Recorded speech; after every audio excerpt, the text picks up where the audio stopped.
ate n'okgezaako okulaba nga tukewalira wamu ffenna.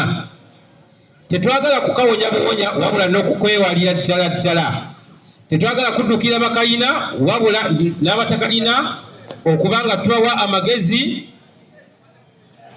engeri gye basobola okukewalamu. Bangi bannaffe batufuddeko naye tetukyali bamuki kubanga tukyaliwo. Omukama bulungi mu ngeri eyo.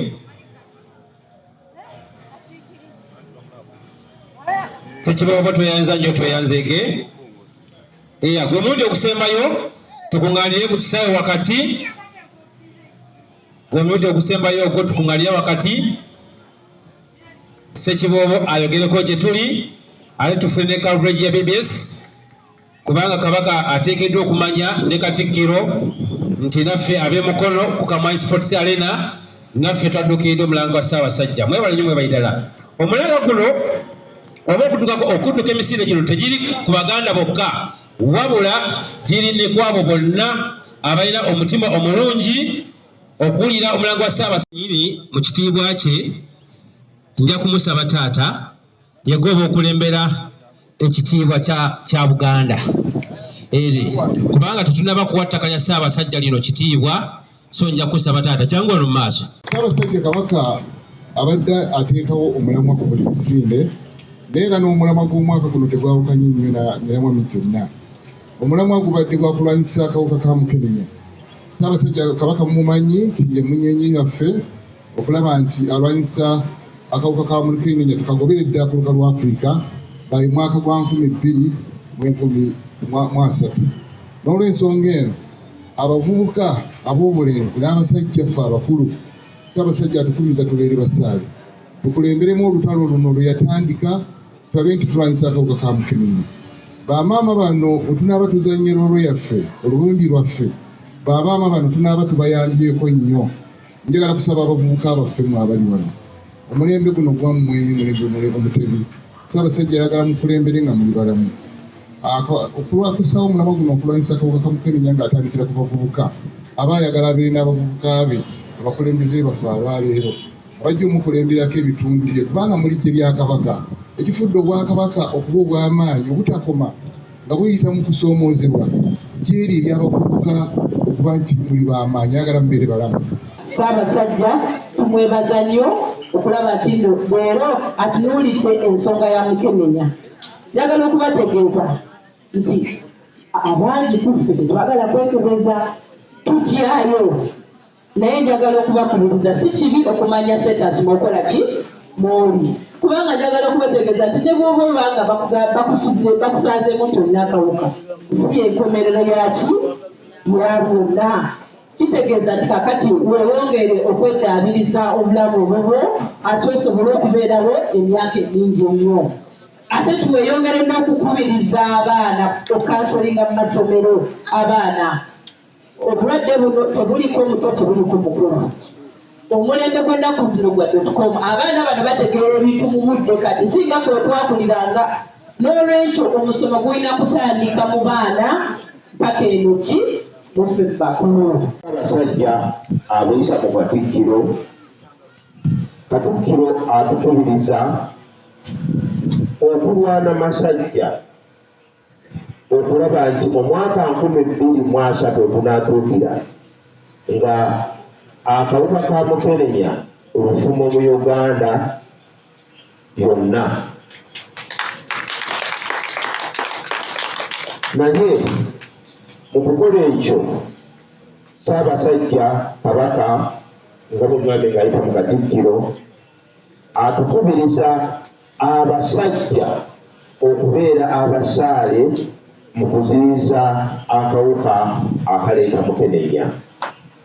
Atya nga tulaba nti tetusaasaanya kawuka katikuleeta Mukomye naddala eri abaana abato n'abakyala abakuze.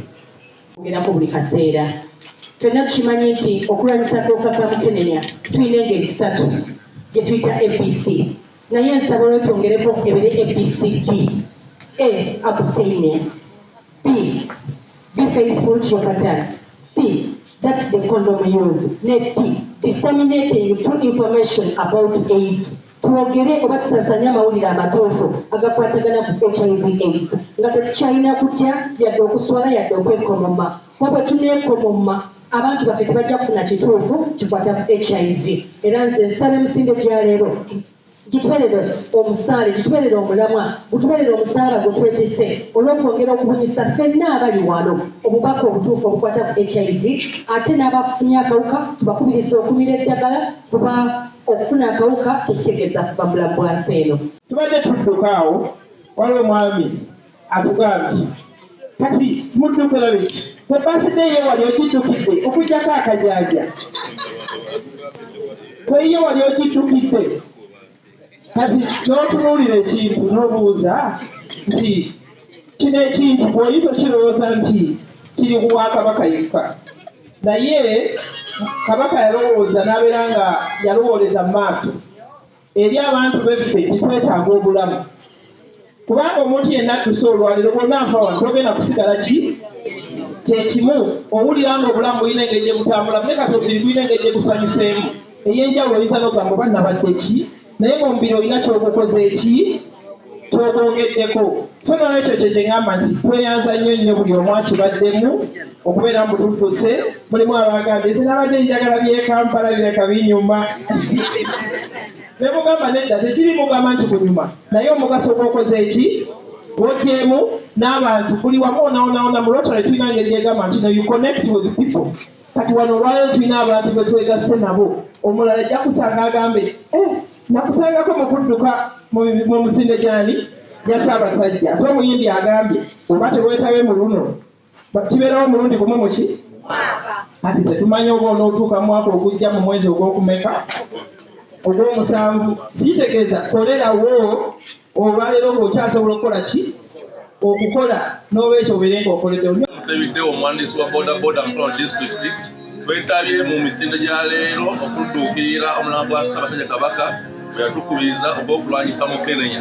Twogerwa nnyo nti ababodaboda be bamu ku bagulupu esinga obeeramu abantu abangi so n'olw'ensonga etusazeewo naffe twegatte mu mulanga guno okulaga naffe tuli wamu ne Ssaabasajja Kabaka okulwanyisa obulwadde obwa Mukenenya era nkubiriza ababodaboda bonna bagondere omulanga gwa Ssaabasajja Kabaka balwanyise Mukenenya beekuume sirimu asobole okuggwaawo mu Bwakabaka bwa Buganda. Amanya gange Nzekakande Isa nze dufensi w'ababodaboda Mukono District twetabiza mu misinde gino egy'olunaku olwaleero bwe kutuukirira omulanga gwa Ssaabasajja Kabaka bwe yateekawo olw'okulwanyisa akawuka kano aka sirimu kati ate nga naffe abakulembeze ababodaboda twevuddeyo okulaga betukulembera nti naffe tulina okuwagira ekintu kino okuwagira omulanga gwa Ssaabasajja Kabaka olw'okutuukirira obulwadde bwa sirimu era nenkubiriza ababodaboda bonna mugende mwekebeza obulwadde bwa sirimu si kugamba nti nno alwala yafa twetaaga omanya ngaoli mulwadde gende bawutandike eddagala obulamu busobole okubeerawo paka ekiseera kyo kinaatuuka Mukama okujjawo kiboobo era nga tumwebaza okutukubiriza n'okujja wano okuba nga atuwa obubaka okuva eri Ssaabasajja Kabaka era obwedda tumulindiridde wano nga tulindidde obubaka obuva e Mengo era kantwala akakisa kano okwebaza abantu b'omu Mukono mwenna abazze okwegatta ku mukolo guno ogw'okulwanyisa omulamwa gwa Kabaka gwe yatuwa okulwanyisa obulwadde bwa Mukenenya era tusiimye nnyo tusiimidde ddala mwebale mbebaza nnyo okubeera nga muwagidde ne mugula emijoozi ku unique garment mwebale kugula mijoozi gya Kabaka